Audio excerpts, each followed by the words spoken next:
Lahat po ay nakangiti dahil pinagpala. Amen po. Sino po ang excited na dumating ang araw ng linggo? Even sa maraming pagsubok, ngunit pag umaga ng araw ng linggo siya excited. Amen. Tayo po bang lahat excited? Amen. Dahil po, alam natin palakasin tayo ng Lord sa araw na ito. God is good. All the time. All the time. God is good. Kung God is good, bigyan natin malakas na palakpak ang Diyos. Okay. Napakabuti sa ating mga buhay. Mapagpalang hapon din po sa lahat ng mga makikinig sa hapon ito. At alam ko na tayong lahat po ay i-bless ng Lord ng kanyang salita. Amen. Amen po. At bago po natin basahin ang ating text, kailangan po natin ng gabay ng Banal na Espiritu Santo. At tayo po ay manandalian yumuko at humingi po tayo ng gabay ng Banal na Espiritu. Hallelujah! O Father in heaven, in the mighty name of Jesus and the power of the Holy Spirit, Father God, we praise you, we glorify you, we exalt you in our midst, O God. Dahil ikaw ang Diyos ng mga Diyos, hari ng mga hari. Karapat dapat ka lang napurihin, sambahin sa Espiritu at katotohanan. Tunay nga, Lord God, apart from you, we can do nothing. Kaya sa hapon po ito, Panginoon, hallelujah. Tulungan mo kami, Lord God, at i-guide sa aming pag-aaral, lalo tigit sa inyong abang lingkod. Lord God, make me worthy na maging daluyan, O God, ng pagpapala ng inyong mga salita sa hapon ito. Make me worthy in thy sight, O God. Hindi ang aking kahinaan, Panginoon, ang makita, bagkos ang iyong kadakilan, kaniningan lamang po sa aking buhay. And Lord God, we need the presence of the Holy Spirit in the midst of us upang manguna, Panginoon, sa aming pag-aaral. Dahil apart from you, Lord God, we can do nothing. And Lord God, sa lahat ng makikinig ng iyong mga salita sa hapong ito, open our spiritual eyes and ears, O God, upang maunawaan namin ang mensahe mo sa hapong ito. At alam namin, Lord God, na lalabas kami sa lugar na ito na pinagpala mong lubos, Panginoon. Thank you, Father God, and sealed all these prayers with the most precious blood of Jesus, and we give you back the highest praise, glory, and honor, and thanksgiving in Jesus' mighty name. Amen. Amen. Bago po natin basahin ang mensahe, welcome po natin si Sister Malu, na talagang nakaka-bless kahit nasa malayong lugar. Dinala po siya ng Lord in His perfect time today. Talaga naman si Lord, nakaka-bless. So, ang text po natin sa hapon ito, makikita po natin sa New Testament, sa 1 Corinthians chapter 2, verse 1 to 5. Atin pong basahin. Unang Korinto, chapter 2, verse 1 to 5. Basahin ko po at sundan po ninyo. Mga kapatid, nang ako'y pumariyan, ipinahayag ko sa inyo ang lihim na panukala ng Diyos. Ngunit hindi sa pamamagitan ng malalalim na pananalita o matataas na karunungan. Verse 2. Ipinasya kong wala akong ipangaral sa inyo kundi si Jesucristo na ipinako sa krus.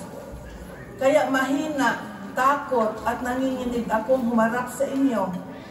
Sa pananalita at pangangaral ko, hindi ko kayo inakit ng matatamis na pangungusap batay sa karunungan ng tao, kundi sa pamamagitan ng patutuo ng Espiritu at ng kapangyarihan ng Diyos.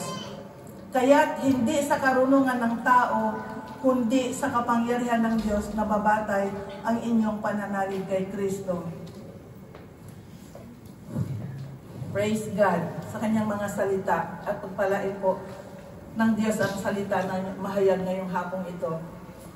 Today is the 4th Sunday, last Sunday na ng January.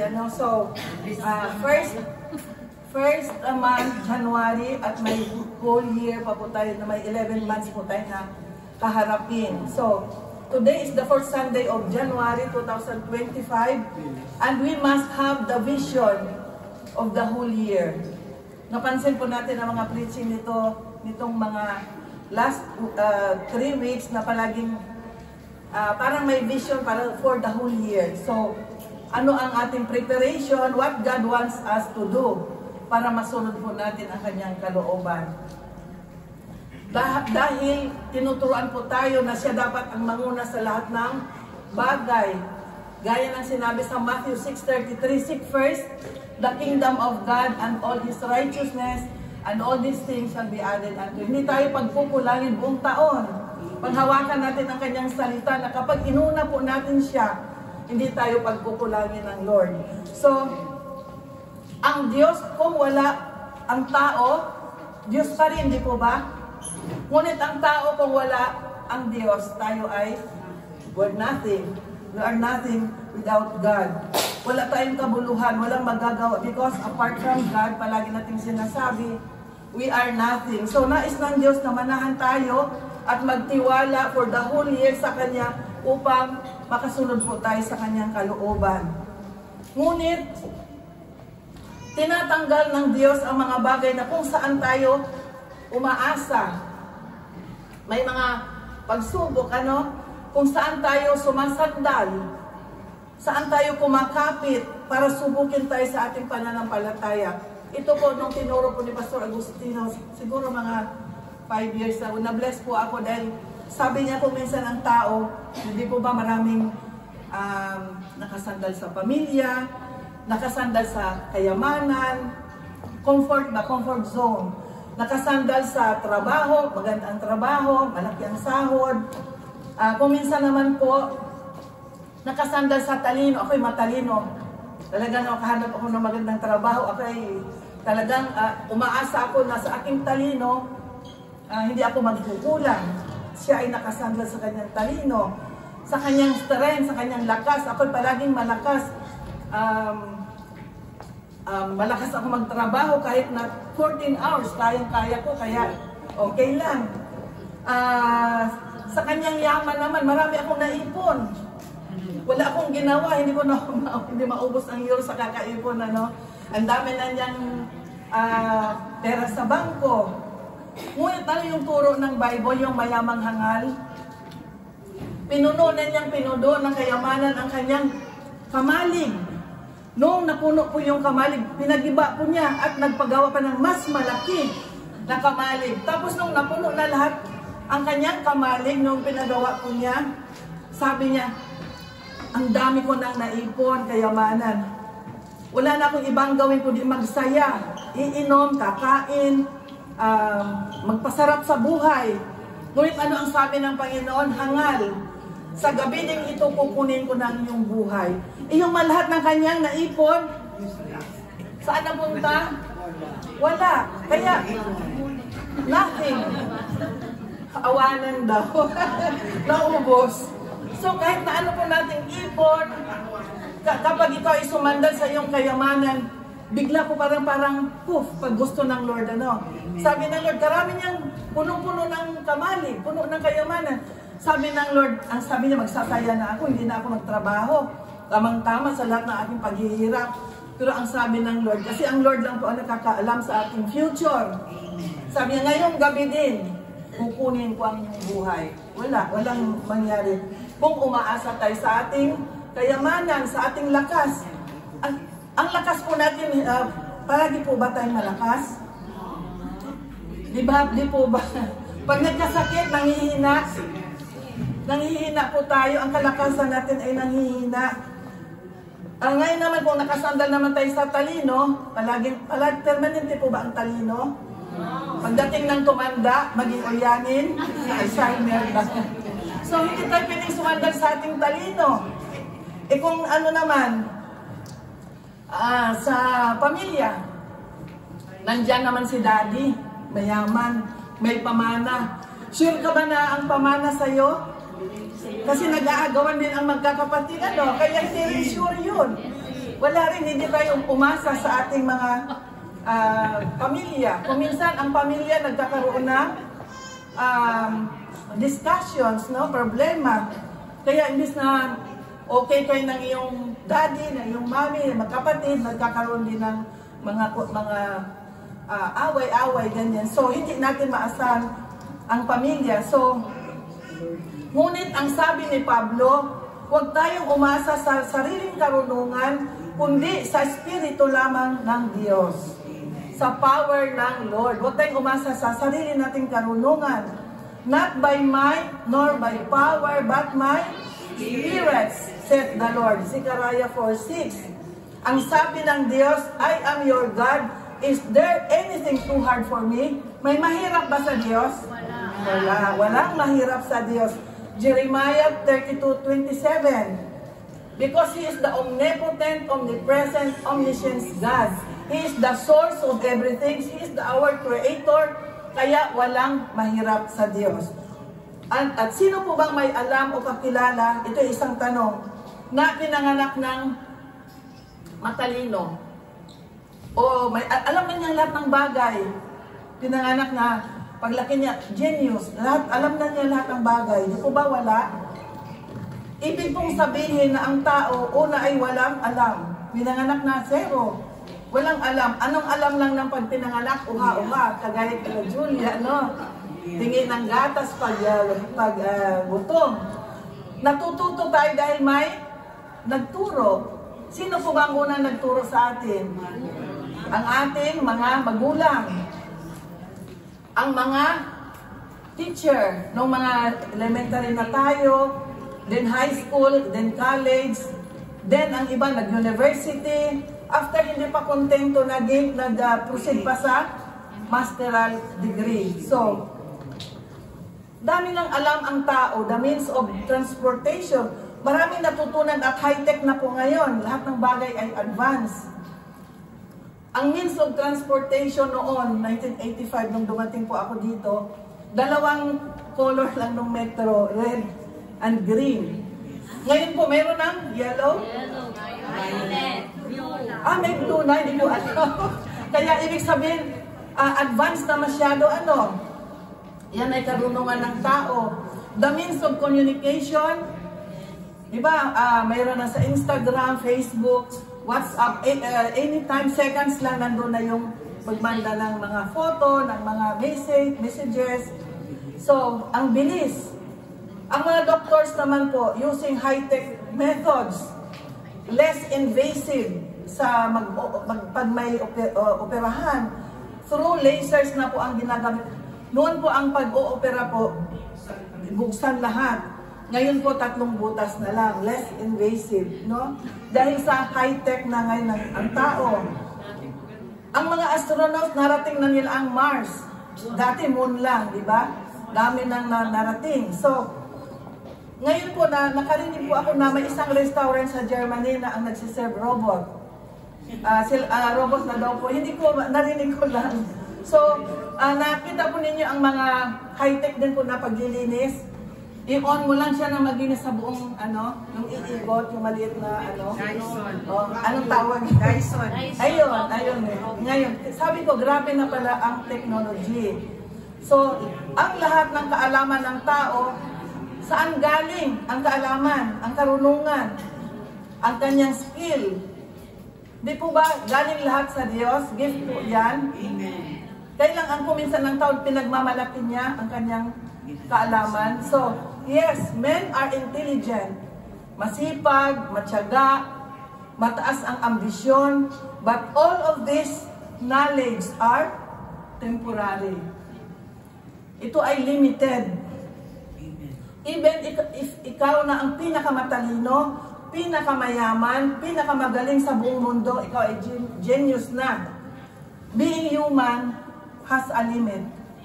Nanghihina ka, nagkakasakit ka, natatakot ka, nauubos ang yaman, nananakaw kasi din ang kayamanan, ang talino ay mawawala. Only God has no limit. Because He is the source of everything. He is the Creator. And He is the beginning and the end. And we need God in our lives. Sino po ang hindi nangangailangan ng Diyos sa ating kalagitnaan? Di po ba wala? Lahat po tayo, kailangan natin ang Diyos. Only God can give us talent, contentment, peace, joy that money cannot buy.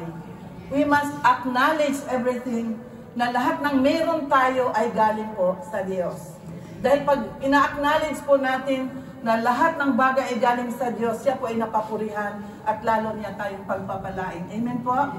So, ang tao ay may limit, sabi natin kanina, namamatay. Diba? Ilang taon ba ang pinaka-maximum ngayon? Siguro 100, ano? O baka wala na. Sa ating generation, lahat ng meron ka pinundar ay nawawala.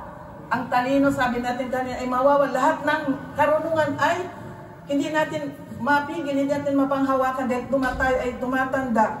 At ang ganda ay kumukupas. Di po ba? Kahit anong lagay ng krema, injection, ano pa dyan, talaga hindi mapipigil. Tayong lahat ay tumatanda. So, kumukupas ang ganda. Ngunit ang panloob na ganda ay, yun ang hindi kumukupas. Yun ang importante, yung panloob. Kasi ang panlabas, kumukupas man yan, pero sa harap ng Diyos, ang nais ng Lord, ang ganda ng puso. Amen po? Sino po ba makapagsabi kung anong mangyari mamaya? Bukas? Next week? Next month? Wala po. Di po ba? So, only God knows our future. Kaya dapat na magtiwala tayo sa Kanya everyday dahil hindi natin alam, baka bigla na lang hindi tayo magising. Maraming mga cases na natulog at hindi na nagising, di po ba? Kaya everyday we must be ready. Kaya ready po tayo dahil hindi po natin alam at malapit na po. Marami na pong signs na malapit na po babalik ang Panginoon. Kaya ang title for today sa ating pag-aaralan ay Let Your Faith Rest on the Power of God, not on the power of men. So, faith that relies on God's power and not on the wisdom of men. Hindi sa ating karunungan tayo mananahan, kung hindi sa kapangyarihan at karunungan na nagmumula po sa Diyos. Ano po ba yung ibig sabihin ng rely? That your faith rely on the power of God. It means na nagdi-depend po ang ating faith sa kapangyarihan ng Diyos. Amen po? Naka-align, nagtatrust, confident na ang faith na ito nagmumula sa Diyos. So, umpisa na po natin ang pag-aralan sa hapong ito, ang foundation of our faith and the reliance to God alone. So, 1 Corinthians 2:5, dito po tayo mag-focus, yung binasa natin kanina. Ang sabi sa 1 Corinthians 2:5, kaya't hindi sa karunungan ng tao, kundi sa kapangyarihan ng Diyos na babatay ang inyong pananalig kay Kristo. We must depend on the wisdom of God and the power of God, not on our own wisdom. Kasi ang wisdom of man fail. It fails ang karunungan ng tao. Ang tao ay hindi perfect. Sa totoo lang po, even kami ang nagtuturo dito, kami po, mga pastor, hindi po kami perfect. Mayroon po kami mga kahinaan din. So, ang wisdom ng tao ay nag-fail kung minsan. Kaya, only Jesus is perfect. So, nagkakamali din po ang mga doktor, mga matatalinong tao. And I can prove na nagkakamali po ang mga doktor. Sa aking buhay, naranasan ko po. Short testimony. Ako ay naging anemic o talagang grabe ang baba ng anemia. Noong age 46, ako noon, 15 years ago. Hindi ko na alam ang computation. Basta 48 o 46. At ang sabi ng doktor sa akin, dahil nga anemic ako since birth, sabi niya, mag-take daw ako ng ferro. Every day, on Messi si, on Messi no. So, tinanong ko, how many months? Sabi niya, a lifetime. Tinanong ko ulit. Sabi ko, ang anemia ba kailangan mag-take ba ako ng ferrograd for the lifetime? Sabi niya, yes. Kasi tropo ang ano mo sa dugo. Baso ang, ano ba yun? Yung hemoglobin. So, pag sinabi ng doktor, tayo po ay naniniwala dahil yun po ang pinag-aralan po nila, di po ba? So, ibig sabihin, sinunod ko po yun hanggang sa umabot ng 10 years. Noong kasi pag every 2 years nagpapa-check up po ako ng sangue, hindi po tinitignan dahil ang nire-request po yung ibang mga yung sa thyroid, mga ibang klase. Ang ferro din nire-request ko, ang kailangan pala ferritina, doon nakikita yung yung result ng kung ikaw ay dun yung ferritina yung iniinom kong gamot. So ibig sabihin, shortcut, 10 years after nagpa-check up ako, nagulat po dahil sabi ng doktor, tingnan nga natin ang ferritina mo. Umabot po ng 950. Na ang normal po ay 250. So, ito ay nangyari mga 5 years ago na nagpa-check up ako. So, ang sabi ko, anong mangyari sa akin? Kasi wala naman symptoms. Okay, kasi walang symptoms. Kaya sabi ng doktor, subukan natin tanggalin ang Ferrograd. Kung ang iyong body ay mag-react na dahan-dahan kang mag-disintoxika, continue ng ilang taon. Pero kung hindi siya mag-react, i-ano daw yung i-cleanse ang blood. Kaya sabi ko, Lord, ayaw kong parang dialysis. Sabi ko, ayaw ko yun, Lord. Help me sa aking ferro, sa aking sangue. So, dahil perikuloso po ang over. Sabi ko nga, Lord, thank you at buhay pa ako. Dahil yun pala ay perikuloso, may namamatay po sa over ng iron. So, overdose na po pala ako. Kaya nagdisintoxika po ako. After 3 months, naging 800 or bumaba ng konti. Ibig sabihin, aking korpo ay nagre-react sa disintoxikasyon eh. Kaya, after 5 years na ako ay hindi na nag-take ng ferro, last 3 months ago, naging 450. Glory to God. Ibig sabihin, piano-piano, pero 5 years na po ako hindi nag-take, pero bumababa. Ibig sabihin, to God be the glory, ang aking korpo ay nagre-react. Kaya sabi ko, ang mga doktor ay nagkakamali. Even na sila po ay talagang pinag-aralan po nila. Sabi nung mediko ng bago ngayon, dahil siya ay nag-pension, hindi ko na mahanap. Kasi sabi ng ko, hanapin mo saan yung doktor para pero sabi nyo nagkakamali din ang kolega. So, kaya tayo po kapag nagpa-opera, nagpa-check up, pinagpipray ang mga doctors. Dahil sila po ay nagkakamali. Kaya naranasan ko po na nagkakamali sila. But the wisdom of God is perfect, powerful. Hindi po nagkakamali yung wisdom na galing sa Diyos. Kapag tayo po ay nagkasakit, inoperahan or pinagaling ng doktor, anong sasabihin ng tao sa normal na tao, no? Sa wisdom of man? Sabi niya, ang galing-galing ng doktor, punta ka doon, sa napakabuti niya, napakagaling. Kaya pinopromote po yung doktor, hinahangaan ang doktor. Hindi po niya alam na favor lang po yon ng Lord, kaya tayo po ay gumaling. O kahit na magaling po yung doktor, pero binabalik po natin palagi to God be the glory, no? So, kung may wisdom from God tayo, ang sabihin natin, gumaling ako, salamat, glory to God. Ginamit yung doktor upang ako ay gumaling. Amen po? Ganun po ang ating mentality, to God be all the glory palagi po. So, that is faith. We acknowledge God in our lives. Inaano natin siya, gino-glorify. So, sa ating binasa kanina, balik po tayo sa buhay ni Paul, ni Pablo. Dahil ang book ng 1 Corinthians ay sulat po ni Pablo. Naalala po natin ang story ni Pablo na siya po ay taga-usig ng mga Kristiyano. At siya po ay binago ng Lord, ng Diyos. Siya ay isang Pariseo, persecutor noon ng mga Kristiyano. Tinuligsa ang mga tagasunod ni Kristo. Basahin po natin sa Acts 8:3. Mamaya na lang po sa Acts 9:2. Mamaya basahin natin. Paul was educated under Jewish law. Dati ang name po niya ay Saulo, di po ba? Then naging Paulo. At siya po ay hindi naniniwala sa mga turo ng Panginoong Yesus. Gusto niyang patayin ang mga Kristiyano at humingi pa siya ng sulat sa pinakapunong saserdote upang bigyan siya ng authority na pumatay sa sinumang matagpuan na nananampalataya kay Kristo. Sa Acts 9:2. Basahin po natin ang Gawa 9:2. At humingi ng mga sulat para sa mga sinagoga sa Damascus si Paul upang madakip niya ang sinumang matagpuan niya roong kaanib sa bagong pananampalataya, maging lalaki, maging babae, at madala sa Jerusalem. Dito po pag-aralan natin si Paul dahil po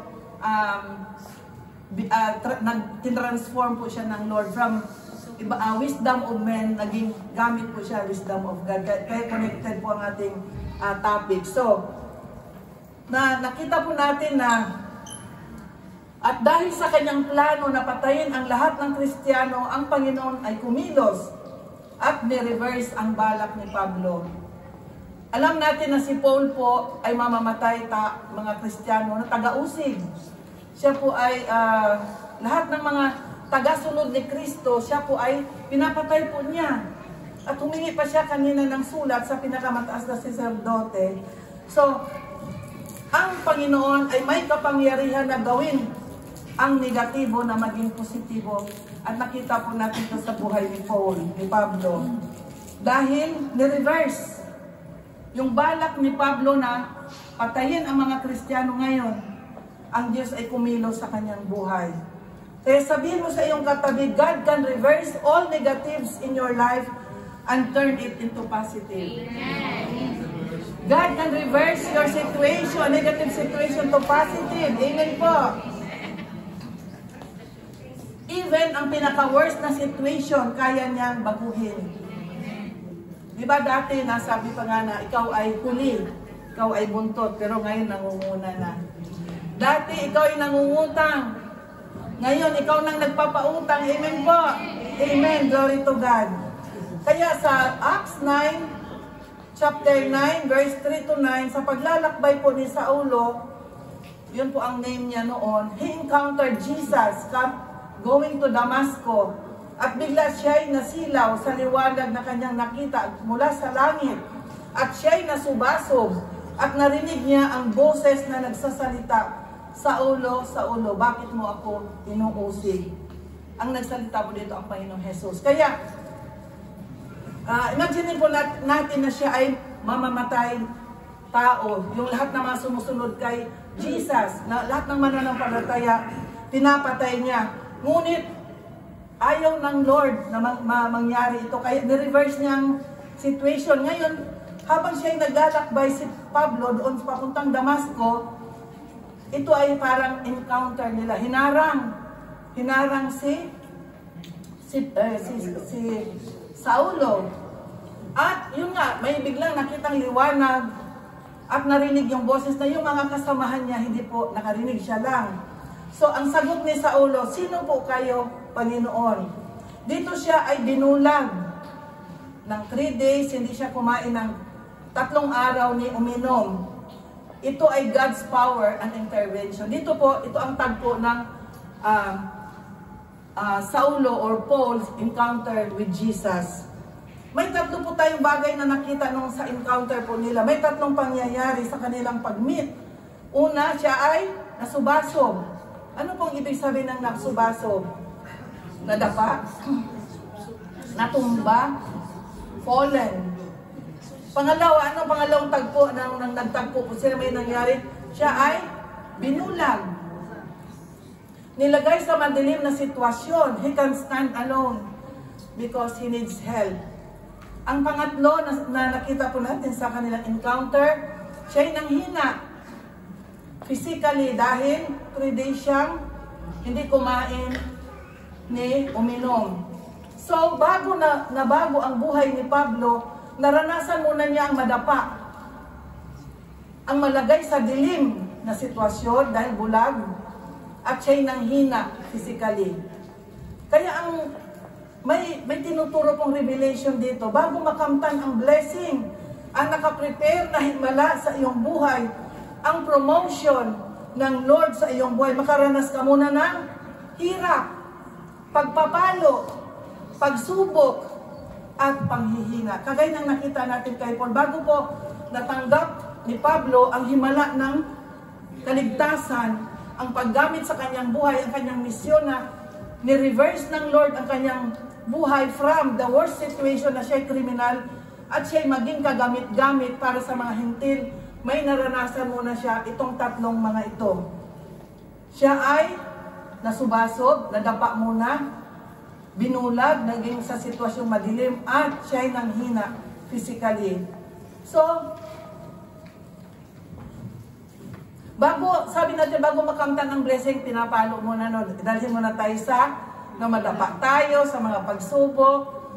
Tayo po ay nasa madilim, yung parang wala ng pag-asa. At ang pangatlo ay manghihina tayo dahil sa physically. So nais ng Diyos, may tinuturo po ang Diyos dito na tayo mamamatay sa ating sarili. Mamatay muna tayo sa ating sarili bago kumilos ang Diyos. Bago mag-intervene ang Diyos at matanggap natin ang himala, maging kagamit-gamit, all for God's glory. Amen po. So, naunawaan natin na kapag tayo po ay may pagsubok, may pagpapala. Amen po? Kaya kuminsan sa ating kaisipan, karunungan ng tao, pag may pagsubok, ayaw ko na. Di po ba? Kasi karunungan ng tao, nanghihina. Ngunit kapag binigyan tayo ng wisdom from God, bibigyan niya tayo ng lakas, kakapit po tayo sa Kanya. So, dito po, habang binubulay-bulay ko po ito sa aking pag-aaral, parang sabi ko, parang hinahalintulad sa isang buto or seed ng halaman or seed ng tree. Bago ito tutubo, itanim muna sa ilalim ng lupa. Di po ba madilim? At akala natin patay na, hayaan natin ng ilang araw na nasa ilalim ng lupa sa madilim. At ilang araw ang nakalipas, isang linggong na araw ang nakalipas, bigla na lang may sisibol, di po ba? May uusbong, may buhay na lumabas. Lalabas mula sa ilalim ng lupa, itong seed na ito may tutubo, lalago at mamunga, at napakaraming bunga kapag siya ay lumaki, at marami po ang makinabang, all for God's glory. Kung minsan yun po ang faith. Kung minsan nalagay tayo sa isang seed, yung mustard seed, tapos kung ilibing pala yun, tutubo. Akala natin, kung minsan ang buhay natin, mga pagsubok, tinitest tayo para mamatay sa ating sarili. Sariling karunungan, kasi akala natin, atin ang lahat. Atin ang karunungan, atin ang kayamanan. Nais ng Lord, i-acknowledge natin ito galing po sa Kanya. Di po ba si Jesus, 3 days din po nilibing at nabuhay pong muli. So, may meaning yung nangyari po kay Paul. Gaya sa buhay po natin, bago tayo na born again, galing tayo sa isang madilim na sitwasyon, and God intervened, glory to God, sa buhay ng bawat isa, binago ng Lord ang ating mga buhay, inayos, binigyan tayo ng pag-asa at kaligtasan, glory to God. Kung may tanong po ako, di ba, nabasa po natin yung book ni Pastor Rick Warren, what is the greatest tragedy in life? Life without purpose. Hindi po kamatayan, hindi po sakit. The greatest tragedy in life is not death, but the greatest tragedy in life is living without a purpose. Yung buhay po na trabaho, bahay, walang meaning, no? So ang nais po ng Diyos, God created man to give Him glory, right? Hindi po tayo kinreate para magtrabaho, sa bahay, uwi, pagod. But God created us to be used for His glory. Kaya sabihin mo sa iyong katabi, God created you for His glory. God created you for His glory. God created you for His purpose.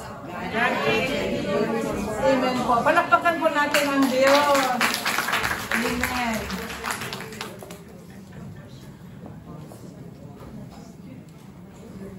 God did not create us to give glory to ourselves. Ina-align pa rin po tayo ng Lord. Kapag tayo'y lumiko at dalhin tayo sa nais niya, sa will niya, dapat focus lang po tayo kay Jesus, not on the circumstances around us. Ang sabi ng Bible sa Proverbs 4:27, ang sabi niya, huwag kang lumiko sa kanan o kaliwa upang malayo ka sa kasamaan. Kaya yung mga lumiliko sa kaliwa at kanan, yun po talaga ay hindi makarating sa patutunguhan dahil we have to focus only unto Jesus. Amen po?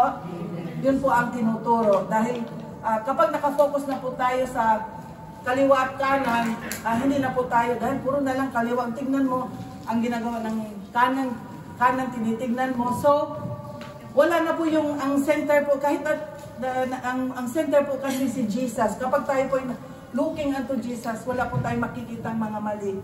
Kaya ang sabi, para malayo ka sa kasamaan, huwag kang lumiko sa kaliwa at sa kanan, diretso lang. Tuloy-tuloy lang, sabi ni Brother Budi. Amen po? Amen. Kung minsan, nararanasan natin ang madapa or nasa sitwasyon ng kadiliman dahil sa mga dumarating na pagsubok, normal po yan. Baka akala po natin, ay, born again ako, Christian ako. Salamat at wala ng pagsubok. Mas lalong dumami ang pagsubok dahil tayo po ay itetest ng Lord.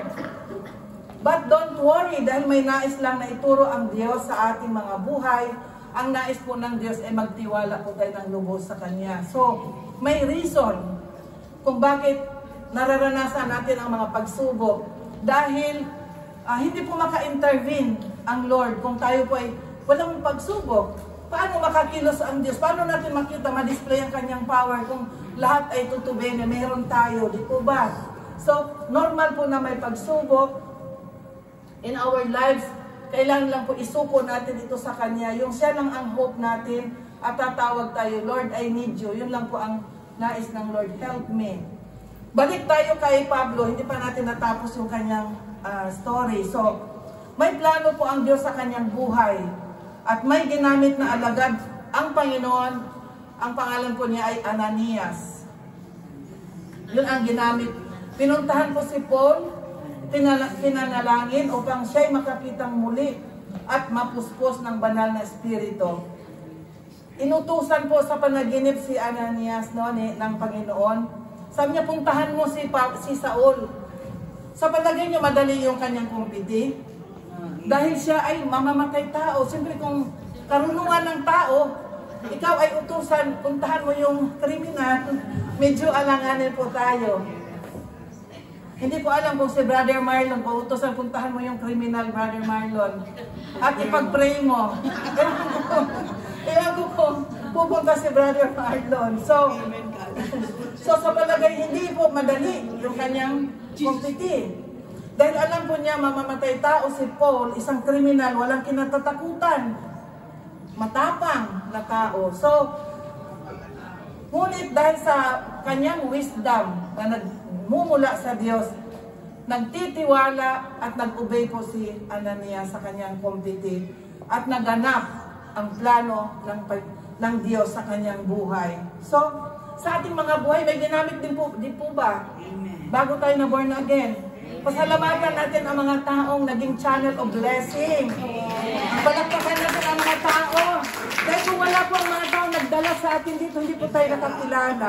Huwag po natin kalimutan na ang mga taong iyon ay ginamit ng Diyos. Pasalamatan ng Lord, thank you. Ipanalangin natin, ginamit ang kanilang buhay, nakakilala ako. At ako ay ginagamit mo na ngayon. Kaya palagi natin silang ipag-pray, pasalamatan natin sila, pasalamatan natin ang Lord. So, ano po ba ang purpose at plano ng Diyos sa buhay ni Pablo? Bakit siya tinawag? Bakit siya hinarang? At nakaranas ng intervention ng Lord. Sa Gawa 9:15, sinabi ng Panginoon Jesus kay Ananias, pumaroon ka kay Saulo sapagkat hinirang ko siya upang ipakilala ang aking pangalan sa mga hintil, sa mga hari, sa mga anak ng Israel. Then Saul was baptized, filled with the Holy Spirit, and began preaching. Sino po ba ang mga hintil? Para daw makarating, ang purpose, bakit tinawag si Pablo, ay dahil ipakilala ang aking pangalan sa mga hintil. We are the spiritual Gentiles, no? Kung hindi po sumunod o tumugon si Pablo sa pagtawag sa kanya, hindi po tayo nakakilala, tayong lahat. Kasi sa mga Israelites lang po yun. So, glory to God po. At nangaral si Pablo ng may power sa mga hintil. At tayo'y nasama sa biyaya ng kaligtasan. Siya'y naging channel of blessing sa ating lahat. Salamat sa buhay ni Pablo. At nagkaroon nga ng transformation sa buhay ni Pablo. Because God gave him the wisdom, the power to lead the Gentiles. Glory to God. God can transform our lives like Paul. Naniniwala po ba tayo?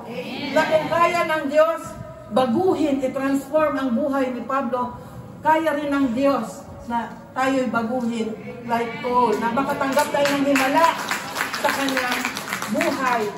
Dahil ang Diyos is the same yesterday, today, and forever. So, napakalaking impact sa mga tao na nakakilala sa dating Saulo, na ngayon binago siya na naging Paul, nangaral ng magandang balita sa mga taong dapat niyang patayin. Ngayon siya nga po ang nangangaral sa mga dapat na taong kanyang patayin. Siya nang nangunguna, leader, to preach the gospel ng kaligtasan. Yun ay ang pagkilos ng Diyos through the power of the Holy Spirit, and He gives glory to God from criminal to evangelist. Amen po?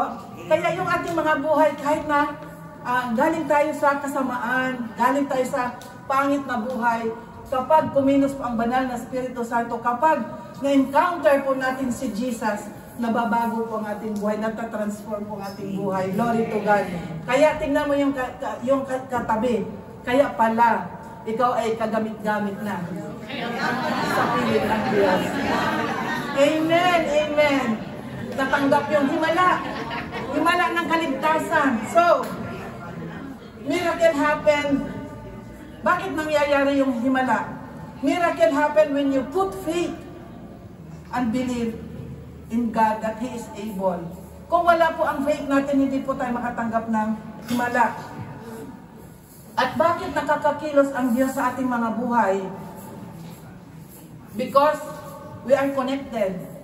May relasyon tayo, tumanggap tayo, tinanggap natin ang Panginoong Jesus, kaya connected po tayo sa Diyos at nakakakilos na po siya sa ating mga buhay. Then the Holy Spirit convicts us in our sins. Kaya pag nagkamali po tayo, kinukonvict po tayo, mali yan. Napansin po natin, kapag may ginawa tayo, hindi yan tama, the conviction of the Holy Spirit and to live a holy life. The Holy Spirit directs and empowers us to avoid sin. Salamat po.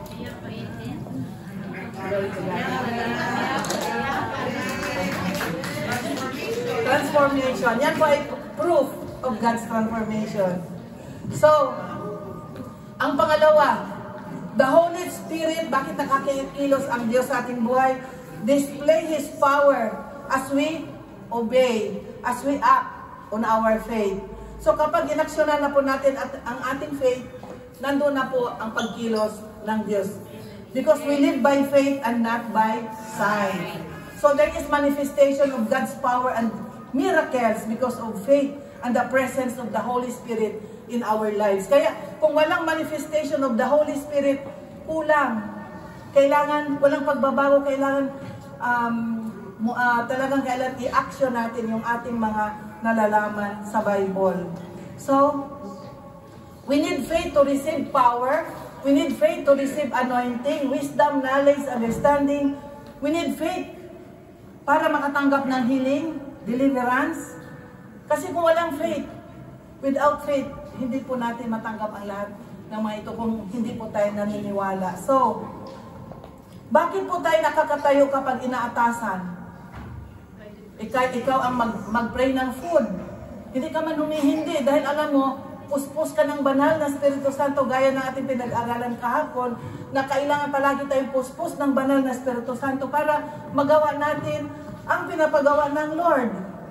Dati, dahil binigyan ka ng wisdom to become very anointed. Dati, sa gilid-gilid ka lang nagpipray, halos hindi marinig yung boses, but ngayon you pray with boldness and power. You preach, anong tawag yung prayer meeting, nagtuturo dito with exhortation, with power, very anointed, because it is the power of God, the anointing, the wisdom, the knowledge, the understanding na binuhos po ng Diyos sa iyong buhay. Dahil ikaw ay open, connected sa Diyos. So ang pangatlo, because the Holy Spirit gives you wisdom, knowledge, and we must pray for it. Kailangan hingiin po yung wisdom. Hindi po yung basta ano na lang. Yun po ang sabi ng Bible, hinihingi po yung wisdom at regalo po yun ng Diyos na walang bayad. So, kapag tayo po ay binigyan ng wisdom, knowledge, and understanding, we find success, peace, happiness in life, and we can obey the will of the Lord. Sabi nga, Proverbs 19, the fear of the Lord is the beginning of wisdom. Kapag may banal na po tayong pagkatakot sa Diyos, binibigyan na po tayo ng wisdom. It is the beginning of wisdom. Proverbs 9:10. So, 1 Corinthians 2:12, ang sabi, we receive the Spirit of God that we might know the things that are freely given to us. Kaya nare-receive po natin ang Spirit ng Diyos para maunawaan po natin freely yung lahat ng mga spiritual things. Ayan. But we receive not the spirit of the world, but the Spirit which is from God, that we might know the things that were freely given to us of God. So, ang na-receive po natin, the Spirit of God, hindi po yung Espiritu na sa makamundo. At ito ay free na binibigay po sa atin ng Diyos. Kung basahin po natin ang John 16:13, Brother Maki. John 16:13, ano po nakalagay? When the Spirit of truth comes, He will guide you into all the truth. For He will not speak on His own, but He will speak whatever He hears. He will also declare to you what is to come. So, ang Spirit of truth, ini-empower po tayo, maunawaan po natin pag nagbasa po tayo ng Bible. Noon, di po ba? Parang comics lang. Parang wala tayong naunawaan. Pero habang tayo po ay tumatagal, pinupuspos, binibigyan po tayo ng wisdom, at nangungusap na po sa atin ang Lord through His Word. Amen po? Sino po ang nakaranas noon? Na pag nagbasa, na mas binibigyan ng revelation, no? Ang mga salita ng Diyos. At tatlong bagay naman, bakit hindi makakilos ang Diyos sa ating buhay? Because of kasalanan, because of disobedience, and because of doubt. So, kapag nakagawa po tayo ng kasalanan, yun po ay harang sa ating mga buhay upang makakilos ang Diyos. Kapag tayo po ay nag-disobey sa Kanyang kalooban, yun din po ay isang hadlang. At kung tayo po ay nagda-doubt, yun din po ay harang, kaya hindi natin matanggap ang mga pagpapala at pagkilos ng Diyos sa ating buhay. So, sa totoo lang po, kanina pa natin binabanggit yung wisdom. What is wisdom? Ano pong ibig sabihin? Karunungan na nagmumula sa Diyos. According to Solomon, wisdom is gained from God. Ito ay regalo ng Diyos. Kaya, tayo po ay i-desire po natin na hingiin ang wisdom from God. Ang Proverbs 2:6, ang sabi po niya, for the Lord gives wisdom, from His mouth comes knowledge and understanding. Alam po ba ninyo si Solomon, si King Solomon? According to, siya po ay nanaginip, no? Pinapili po siya kung ano ang, dahil siya ang mangunguna, siya ang king, kung ano ang pipiliin niya, kung riches, ang hiningi po niya sa Proverbs 3:13-14, wisdom ang hiningi po ni Solomon. Sabi, than riches or long life. Pinapili po siya ng Diyos. Anong gusto mo? Kayamanan o mahabang buhay? Ang sagot po niya, wisdom.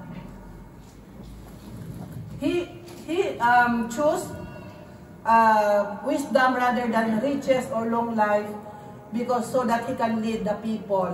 No? Talagang napakaganda yung pinili niya, talagang wisdom ang pinili niya from the Lord. So, God reveals to us His words through the power of the Holy Spirit, kaya may revelation. It is beyond human understanding. It is divine, and the world cannot understand it. Hindi ito maunawaan ng mundo. Only the spiritual person, because God gave him wisdom, kaya naunawaan po niya. Kaya para po sa makamundo, sa world, for them we are fools. Mangmang. But for God, He is glorified. Sabi po nila, noon, nung college ako, at kapag sumasayaw na po kami, di po ba tayo ay magpuri, sumasayaw. Sabi nila, Ayan na naman yan sila, parang mga naloloka. Dahil lundag-lundag sila, ano yung pinagagawa nila.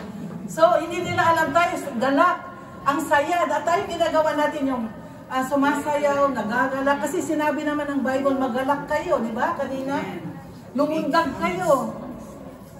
Ini-express natin, ha? So, sumayaw. So, sabi naman sa mundo, ano yung pinagagawa nila? Bakit sila lundag-lundag? Parang mga baliw, no? Pero hindi nila alam, God is glorified sa ating ginagawang pagsayaw, sa pagkanta, sa paglundag. So, ang sabi ng Proverbs 3:13-14, wisdom has value to a person better than gold.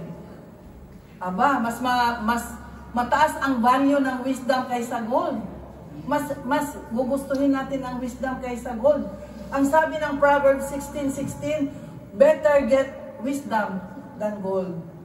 Talagang iba pala pag ikaw ay binigyan ng wisdom ng Lord, talagang nagfo-flow yung mga revelation, o kung ikaw ay nag-a-advise, it is from God, no? Kapag ikaw ay nilapitan, godly wisdom ang dinadaloy para ikaw ay makapag-advise sa mga kapatiran. So, 2 Corinthians 2:12, hindi ang espiritu ng sanlibutan, kundi ang espiritu ng Diyos ang tinanggap natin upang ating maunawaan ang kalooban niya. So, if we have the Spirit of God, unawa natin lahat ang mga spiritual things. Pero yung mga natural man, hindi po nila unawa. So, how do we ask for wisdom? Paano natin hingin ang wisdom from God? Una, sa James 1:5, ang sabi, let him ask of God. Kaya desire po natin, Lord, give me wisdom. Hindi po yung, hindi mo alam na hinihingi pala ito. Na ang sabi ng Bible, hingiin ang wisdom upang tayo makaunawa sa mga spiritual na bagay. Now, if any of you lacks wisdom, he should ask God, who gives to all generously and without criticizing, and it will be given to him. Oh, ibibigay kapag hiningi. At ito ay ang sabi, it will be given generously, freely. Free. Kaya free. Sino? Tayo ang hilig natin sa free, no? Sa mga material things. Ito ay doon tayo pupunta. Buy one, take one. Free. Bili ka ng isa, may free isa. Pero pag sa Diyos, ba't hindi natin hinihingi free? Sabi, if you lack wisdom, hindi natin unawa ang mga salita ng Diyos. Ayan, ibibigay ng Diyos. Walang bayad. And you will ask it with faith. Hindi po basta-basta yung ask. Sabi ni Pastora, mag-ask daw ng wisdom. Pero kung walang pananampalataya, hindi rin ibibigay ng Diyos. Ask it with humbleness. Be humble. I-ask mo sa Lord. Hindi yung, Lord, bigyan mo naman akong wisdom, nagdi-demand, ano. Kundi magpakumbaba, Lord, nais ko po na magkaroon po ng wisdom na nagmumula sa iyo.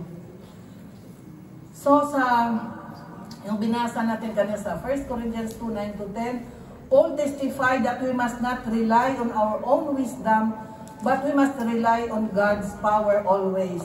Ang natural man sa world does not receive the things of God. Ngunit ang spiritual man, he knows the mind of God, ang spiritual things.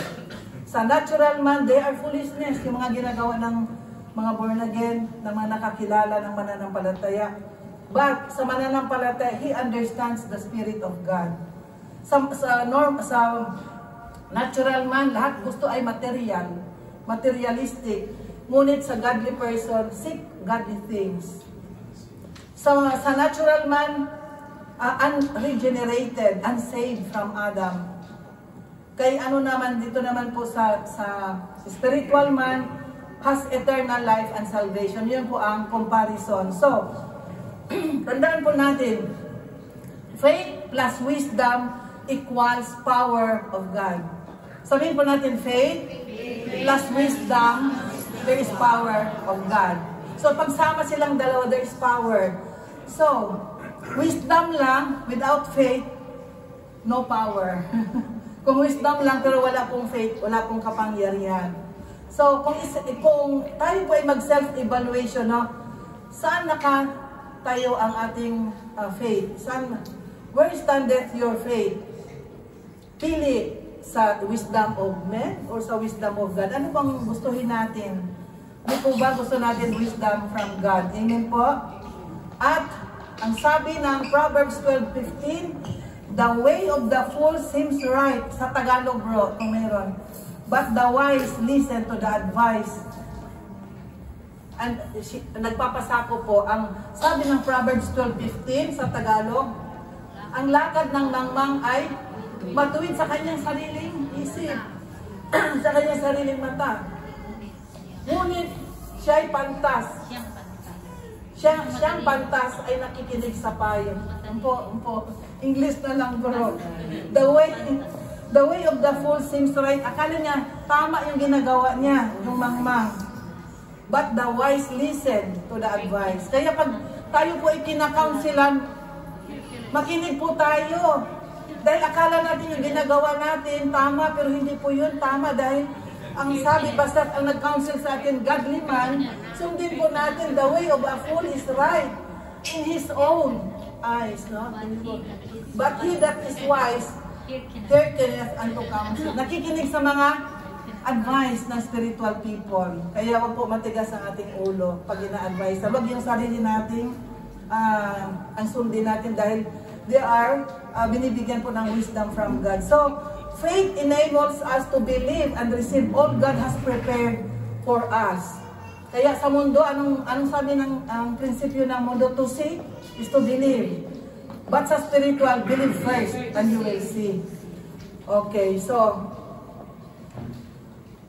kung minsan sabihin mo nga, I am healed because I believe the power of God. Kaya tanggap mo rin ang healing. I am blessed because I was blessed by God. Yung declaration mo, yun ang magaganap sa iyong pananampalataya. So, ang faith po needs action.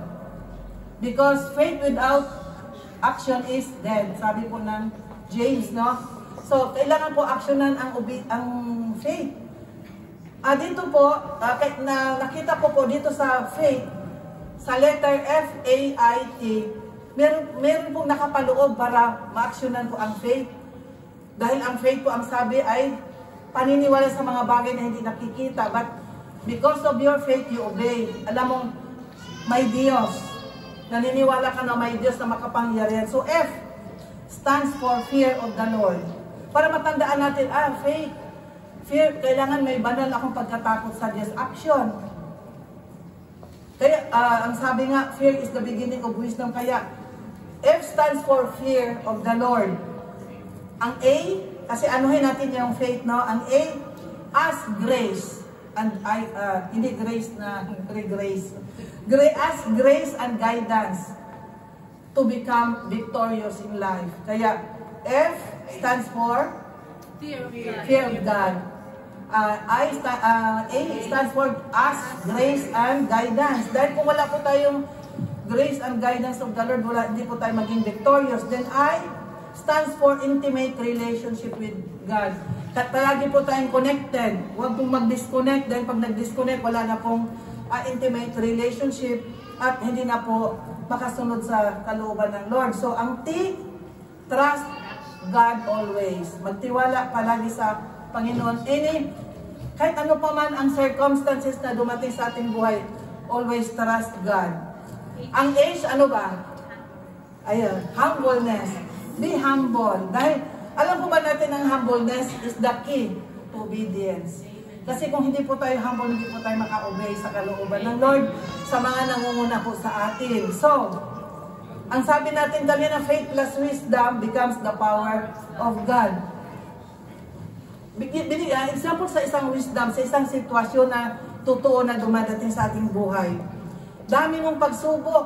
Sabi mo, ang dami naman ng mga pagsubok na dumating sa painful na mga pagsubok. Ang masakit pa, yung mga malalapit sa atin ang ginagamit. Halimbawa, asawa, anak, friend, kapwa Christian, di po ba? Alam po ba ninyo bakit ginagamit ng Lord? Yun ay inaalaw ng Diyos na ipoprovoke yung mga malalapit sa atin sa surroundings po natin dahil po hinahasa tayo. Alam po ba natin, yung kutsilyo, hinahasa para maging kagamit-gamit. Kaya kapag sila po ay hasaan, yung nakapalibot sa atin, sila po'y hasaan. Hindi po gumagamit, hindi inaalaw ng Lord yung nasa malayong lugar, kundi yung mga entorno. Totoo po yun. Nararanasan. So, kapag ikaw ay hinahasa, ang kutsilyo, imagine natin hinahasa, masakit? Bago maging pino, di po ba, hasa ng hasa aray. Talagang ang sakit, ang hasa, no? Ngunit kapag matalas na yung kutsilyo, dahil una mapurol, hasa ng hasa, na talagang rough, talagang pinipino. Ngayon, nung mahasa na, pag hiniwa mo yung gulay, karne, ano? Kagamit-gamit na, ano? Palagi gustong-gusto mo nang gamitin dahil matalas na yung kutsilyo. So, ganun din po sa ating buhay, pananampalataya. Hinahasa po tayo. Kaya, kapag dumating na po yung mga pagsubok, based even sa experience, dahil kami po unang tinuturuan, kaya nasasabi namin ito dahil nararanasan po namin, hinahasa po tayo at hindi po ibang tao ang ginaganto din yung nasa palibot po natin. So if you have wisdom, unawa mo ang mga pangyayari. Hindi mo papatulan. Alam mo kasi, hasaan. Kaya pag may nagpo-provoke sa'yo, hinahasa lang pala ako. Hindi siya kundi ako ang hinahasa. So, ang kailangan po natin faith and wisdom. Di po ba? Alam po ba natin na sa tithing, sa ating pagbibigay, kailangan din po natin ang faith, ang wisdom. Ang sabi ng Bible sa Malakay 3:10, subukan mong magbigay. Kung hindi, bubuksan ko ang durungawan ng langit at ibuhos ang lahat ng klaseng pagpapala. Subukan mong magbigay. Para sa natural man ang isip niya, magbigay, mabawasan, yun ang natural isip ng tao. Ngunit kung ikaw binigyan ng wisdom ng Diyos, ang sabi ng Bible, ako'y nananampalatay na sa aking pagbigay. Ito'y ibabalik ng hustol takal, siksik, liglig, at umaapaw. Wisdom. Kaya hinakbangan mo. Ito'y word ng Lord. Hindi mababawasan yung aking pagbibigay dahil ayaw ng Lord ang may utang. Kaya pag nagbigay ka, nagtataka ka, bakit bumabalik? Sobra pa. Higit pa. Amen po. Higit pa sa iyong pagbigay.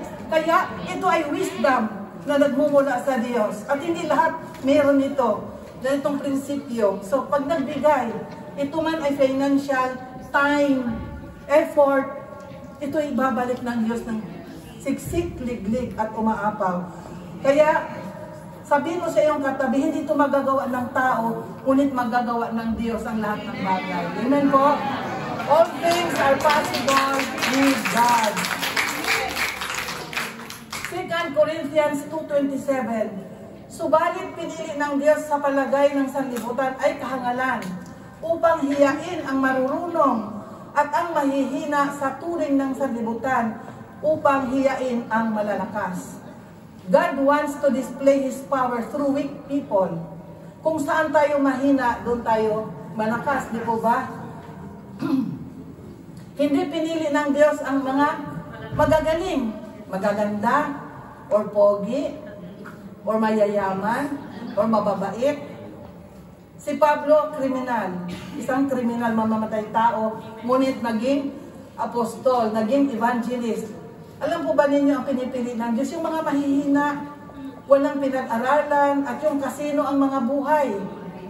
Mga tao matitindi ang pinagdadaanan. Mga bababang uri na tao upang sa ganon, mas lalong mag-glorify ang pangalan ng Diyos because He wants to display His power. Ang pinipili ng Diyos ay yung mga maldita, mga pasaway, inkasinako ang buhay, problematiko, mga mahihina, mga sensitive. Dahil kapag pinili ng Diyos at nasupira ang testing, kasi Diyos na po ang kikilos, God is glorified. Yung sa mga, sabi no, ang sa mga maldita kasi kapag sila po ay binago, magtataka ang mga tao, sino ba yun? Siya ba yun? Di po ba si Pablo, di ba isang mamatay tao, kriminal, nagtuturo na ngayon, di ba nakikita ang difference? Kasi kung mabait ka na, nasa iyo ng lahat, hindi gaano makikita yung glory ng Lord. Ngunit kung ikaw ay, yun nga, kasino ang buhay, ngunit binago ng Diyos, kapag ikaw ay tumayo, anointed, kagamit-gamit, mag-glorify po ang Diyos sa ating mga buhay. Amen po. So, 1 Corinthians 1:20-21, pinakilala ng Diyos na ang karunungan ng sanlibutan ito ay kamangmangan. Kagaya ng mga doctors, engineers, abogado, mga genius. May alam ba sila sa Bible? Wala silang alam. Alam nila lahat yung bagay, matatalino, mga doctor, engineers, mga architect, ngunit zero sa Word of God. Ngunit yung mga mahihina, may mga matitinding pinagdaanan, pinili ng Diyos. Sila'y tumayo, binago ang buhay. Pinuspos ng banal na Espiritu Santo nung sila po'y tumayo. Di po ba? Glory to God, sabihin natin. Di ba dati siyang ganyan? Kasino ang buhay? Ngunit ngayon, dati siya ay marites. Lasinggero daw. Ngunit, nung binago ang buhay, siya'y tumayo dito, nagpahayag. Di po ba mag-glorify ang Lord? Glory to God sa kanyang buhay. Ngayon, hindi na siya pasaway, ngunit siya na ang sumasaway. Di po ba?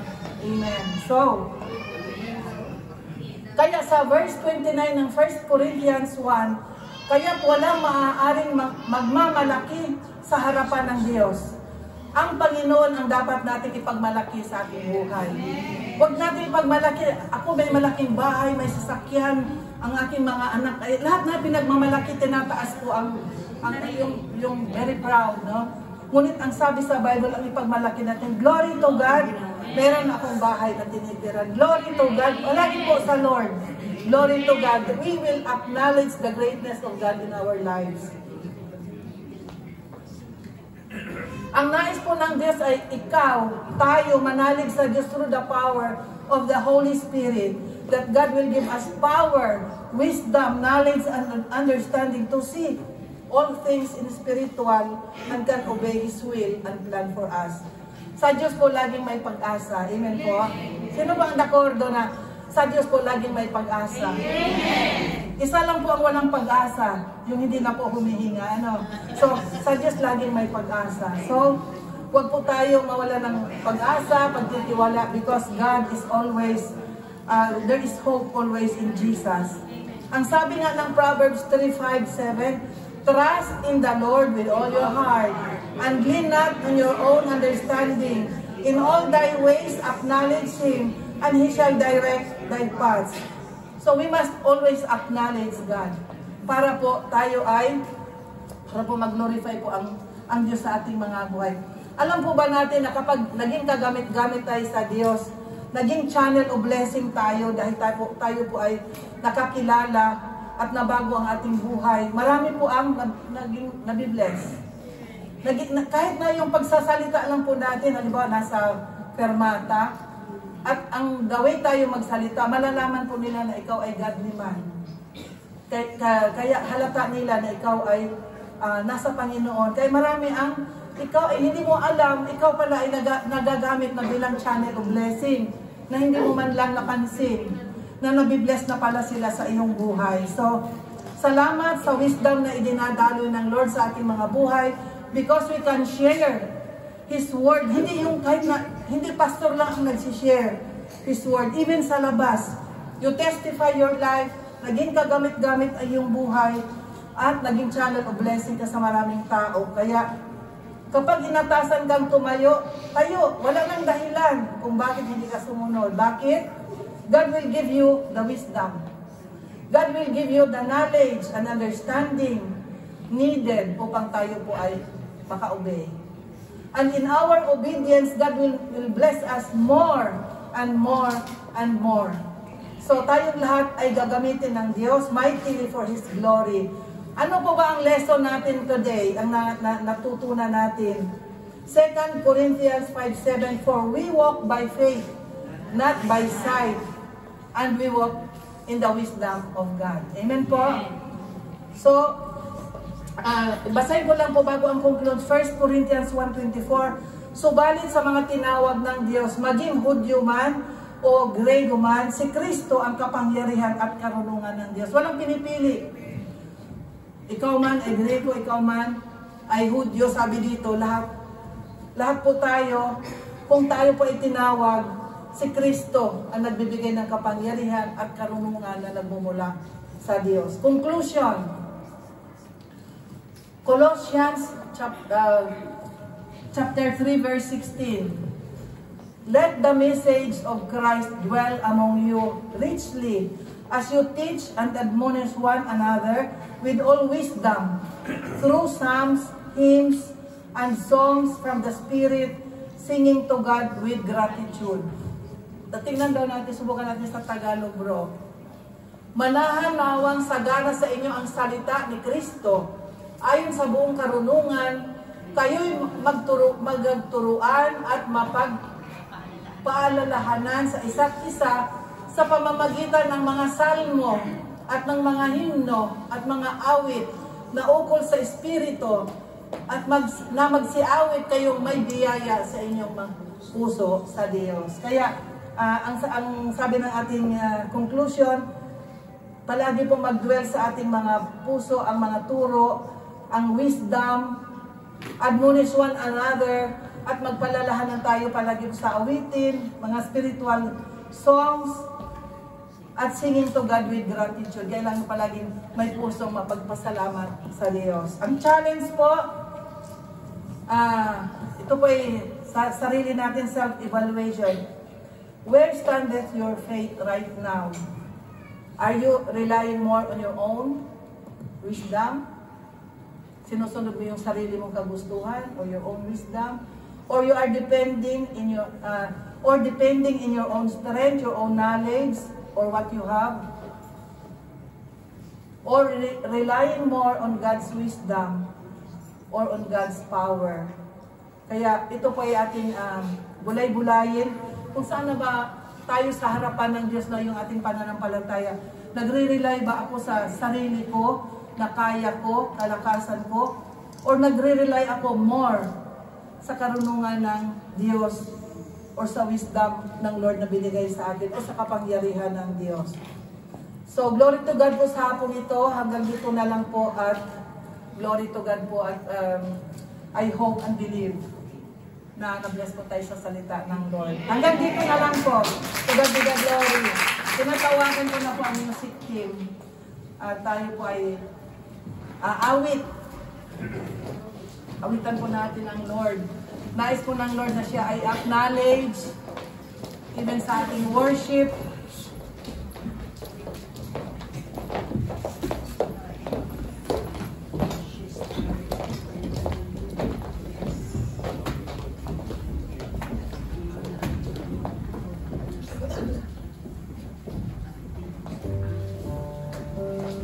Hallelujah.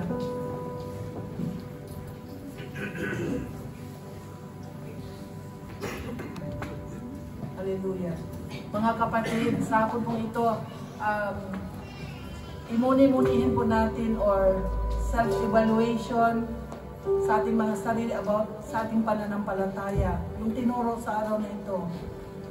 Kung minsan tayo ay nananalig na sa ating sariling kakayanan, sa ating lakas, sa ating karunungan, sa kung anong meron tayo.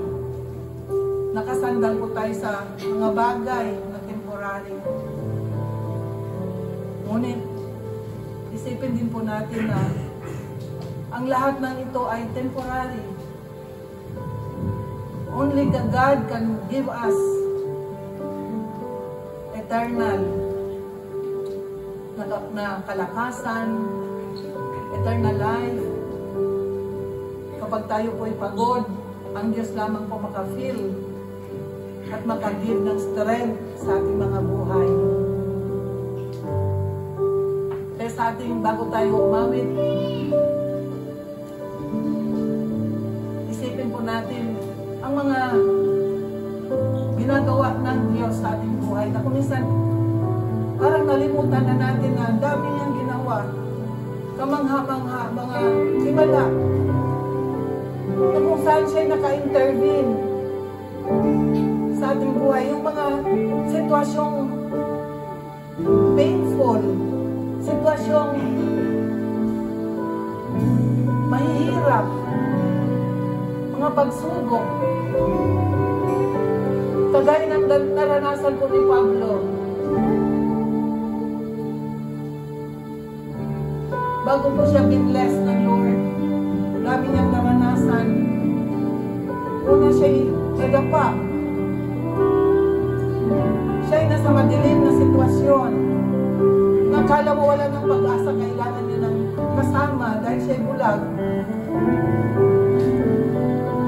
At siya hindi nakakakain, nangihina. At it's normal na kung tayo nakakaranas ng mga pagsubok, dumadating na tayo nanghihina. Not only physical, nanghihina din emotional, even spiritual. But sa hapong ito, I believe God will intervene. Kikilos ang Diyos. Gaya sa ginawa niya kay Pablo. When he encountered Jesus, na bago ang kanyang buhay,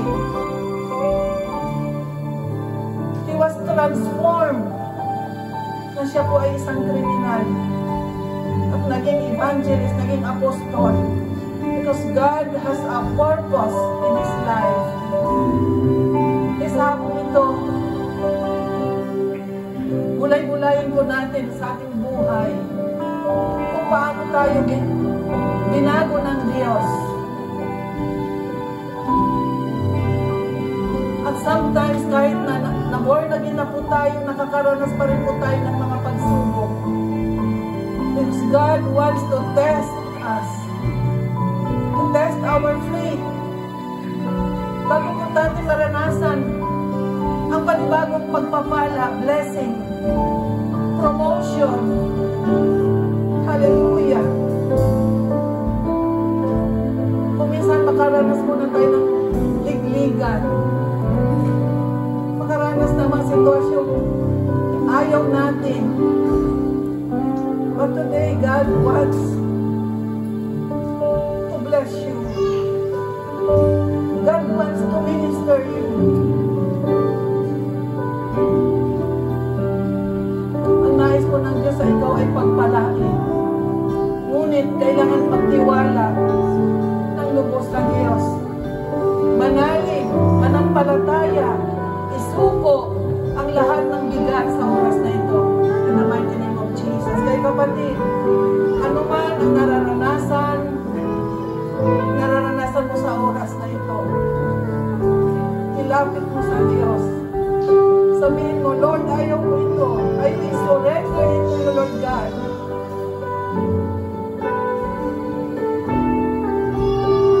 Sometimes, nariyan ko ang pain habang po nararanasan natin ang mga pagsubok.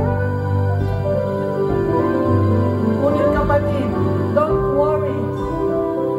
Hindi ka iiwan, ni mababayaan man ng Diyos.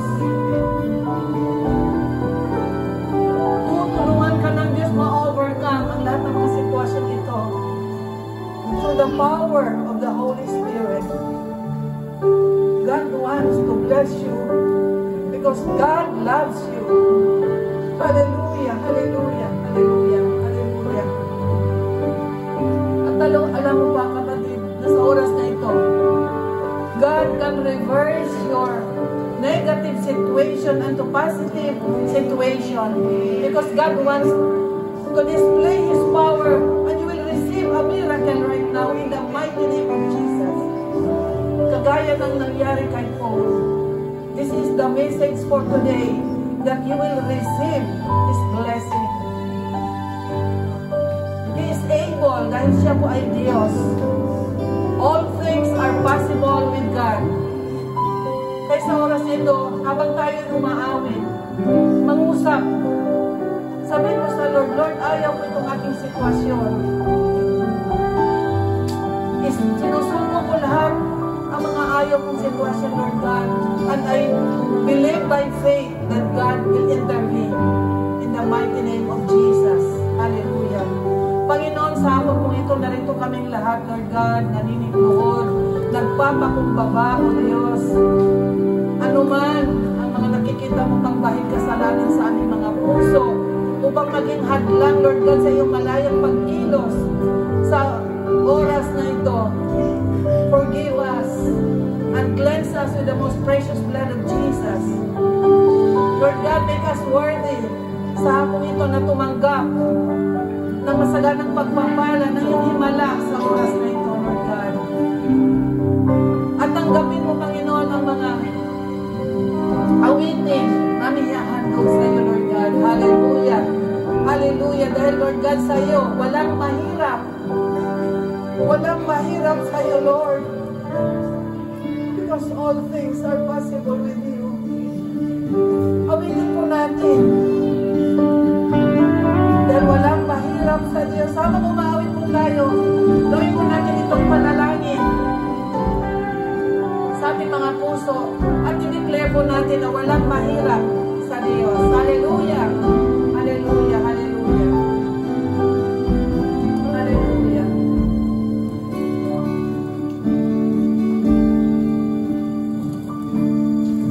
Sa ikawin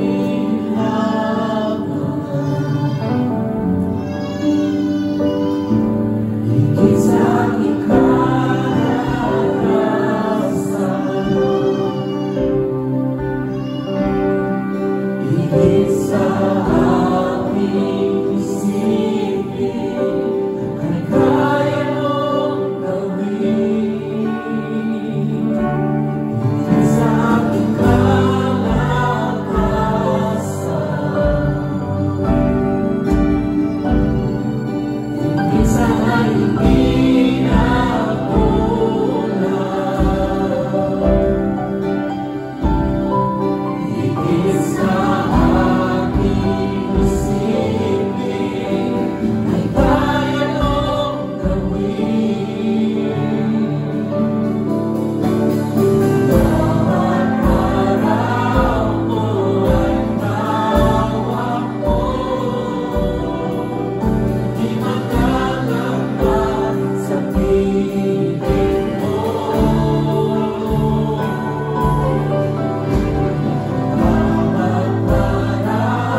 may declare na walang mahirap sa Diyos.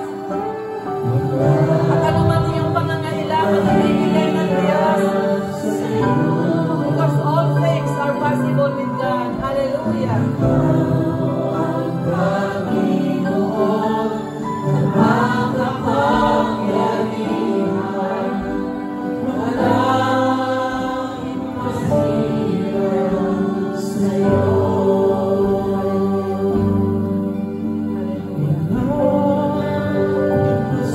Walang imposible sa Diyos. Hallelujah.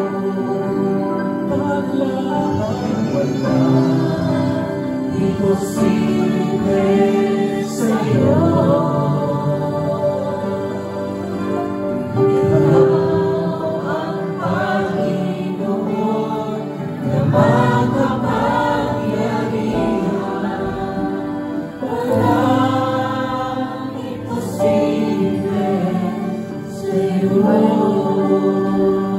Hallelujah. Hallelujah. Sa iyong kinatatayuan, kapatid, as you believe in your heart right now, ang sabi sa amin, walang imposible sa Diyos. Sa iyong kinatatayuan, sabihin mo sa Lord, ang nais mo, ang desire ng iyong puso. If you need healing, believe in your heart and you will receive healing in the name of Jesus. If you need financial blessing, hallelujah, ang Diyos ay nagpapalahigit sa iyong inaasahan at ang kita ng Diyos ang iyong pangangailangan. Kailangan lamang po manampalataya with all your heart, without doubt. Kung may problema sa pamilya, surrender it to God right now and believe that all things are possible with God. Aayusin ng Diyos ang iyong pamilya, kapatid. If you need work, kung nangangailangan ka ng trabaho, believe in your heart that God will promote you. Kaya inalis ka sa dating trabaho. Dahil may nais po ang Diyos na ibigay sa na mas higit na magandang trabaho. Ano man ang kakulangan, daragdagan ng Diyos ang ating kakulangan. If you lack wisdom, anong sabi sa ating pinag-aralan? Tingin mo ito sa Diyos. Dahil ito'y ibibigay ng Diyos freely.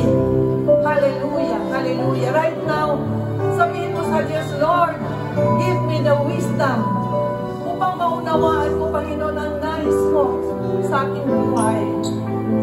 Maunawaan ko mga spiritual na bagay na dati hindi mo nauunawaan. Maunawaan ko ang will mo, Panginoon. Hallelujah. Kung ikaw ay nasa worst na situation, sabi mo sa Diyos, Lord, deliver me from this worst situation because God is able na ibigay sa'yo from worst situation to the good situation, from negative to positive. If you believe, you will receive in the mighty name of Jesus. Hallelujah. Hallelujah. Kaya sa lahat ng mga nangangailangan sa oras na ito, lahat ng iyong pangangailangan, sabihin mo sa Lord right now, He is here. And He will give the deepest desires of your heart.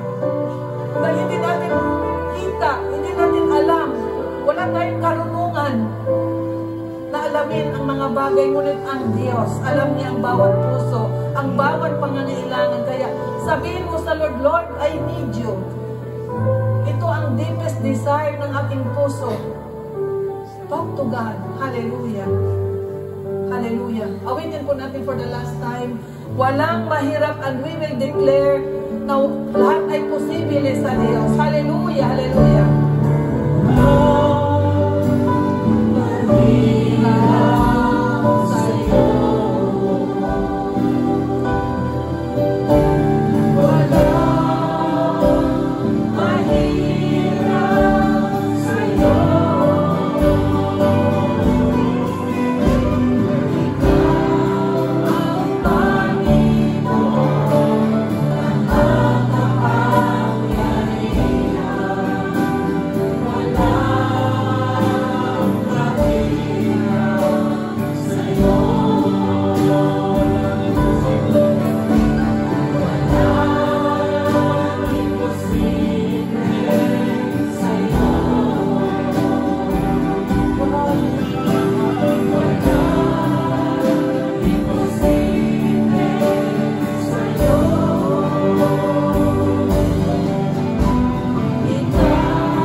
Panginoon, sa hapong ito, kinatugon mo na ng higit pa sa aming inaasahan. Lahat ng may sakit at karamdaman, pinagaling mo na, O Diyos. Lahat ng hihina, physically, pinalakas mo na, Lord God. Hallelujah. Lahat ng mga nangangailangan ng financial, Lord God, dinaloy mo na ang financial blessing. Lahat, Lord God, na may gulo sa pamilya, inayos mo na, Lord God, in the mighty name of Jesus. At lahat ng desires ng aming puso, hinatuon mo na, Panginoon. Salamat, salamat, salamat, salamat, O God. At wala tunay nga na walang imposible sa iyo, because all things are possible with you. Tinanggap na namin, Lord God, ang aming mga himala sa araw na ito.